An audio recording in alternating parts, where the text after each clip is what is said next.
have a question for the audience. Has anybody ever met a superhero? As a matter of fact, when you say the word superhero, what's the first image that comes to mind? Superman, Superwoman, Flash. But what if I told you that in our communities today, or even within our churches, we live and interact with superheroes every day? As a matter of fact, there's many heroes in this room. Parents, your child views you, regardless of the age, regardless of the scenario. They view you as that superhero. If a child is incurring bullying in school, they will go home to you and ask for your advice. If a kid is enduring college and needs some assistance from a financial perspective, wherever it may be, a parent provides that. And we know as society that a solid foundation that a parent and a family's life can provide to a kid is absolutely essential. And we know that by being a parent, naturally you're signing that contract that you're going to be providing the most nurturing love and support for that individual. And we know that a parent, and with these younger kids, that this develops and builds a better society, which equates to a better world for all of us. But let's look at our professional lives. Does your work understand when your child is sick? Do they understand that they have a sporting event that one may need to attend or support? In some cases, yes. In many cases, no. But as a society, or as an employer, or as an employee, we truly grasp this concept. But although parents are very important, and they are a superhero, this is not the superhero that I'm specifically speaking about today. You see, the superhero that I'm specifically referencing is invisible. Although they do live within our communities, they may attend church with us, we may even work with them, we don't acknowledge them because we don't know simply who they are. The superhero that I'm referencing is a caregiver. A caregiver can take care of anyone that's in their elder age all the way down to their youth. But these individuals, in many cases, are invisible to us.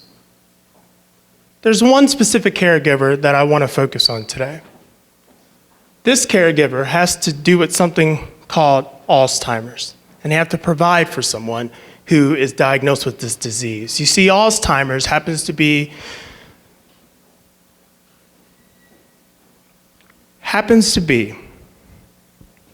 something that touches my life personally.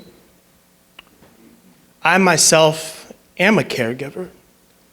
And I know that unlike a parent where you're assisting someone that is progressing in their life, I'm assisting and take care of someone that is actually digressing in life. But I also know that I'm not the norm. You see, majority of your caregivers, unfortunately, cannot hold their professional job. Majority of your caregivers either can die before and or shortly after the individual that they're taking care of that may have Alzheimer's.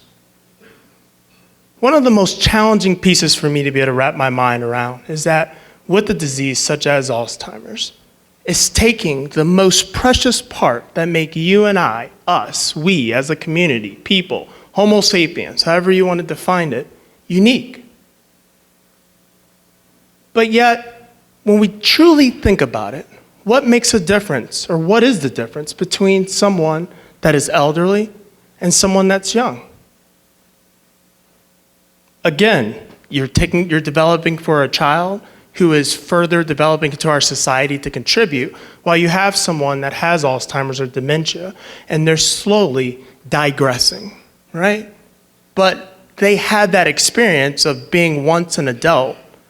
They're within their physical body as an adult, but yet their minds are slipping back to a child.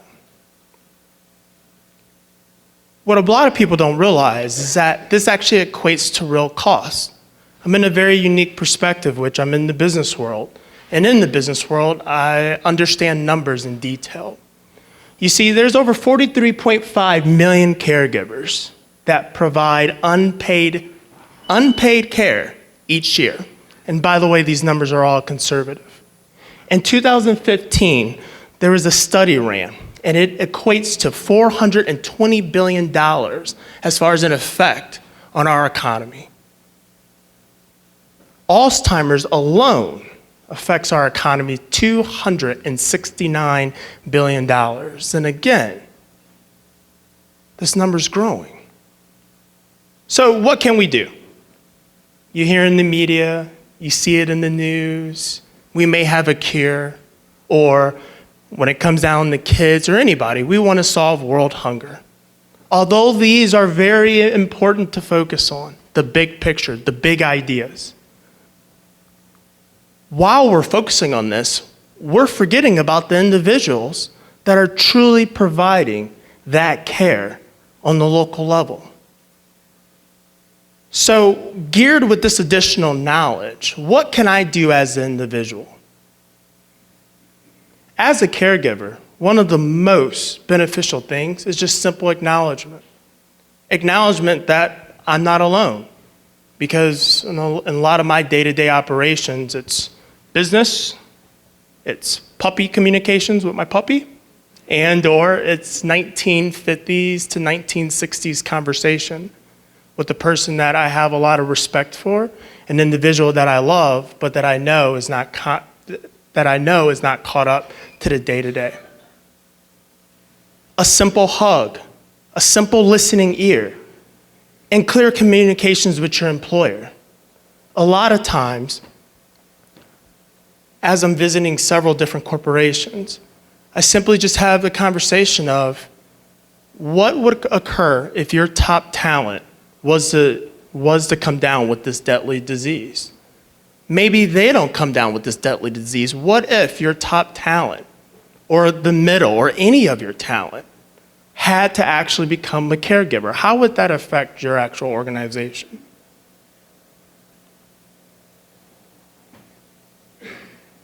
For me, I feel that although it's okay to focus on the big picture, I am confident, though, that where it really, truly makes a difference is that if we start in our local community. And what I mean by our local community is supporting not just our fellow neighbors or our fellow parents that may be going through challenges or difficulty by providing care, but by actually getting involved in a local organization that truly speaks and contributes to that local community. You see, because while a lot of people like to focus on the big picture, I truly believe the true change starts on the local level between you and I. Thank you.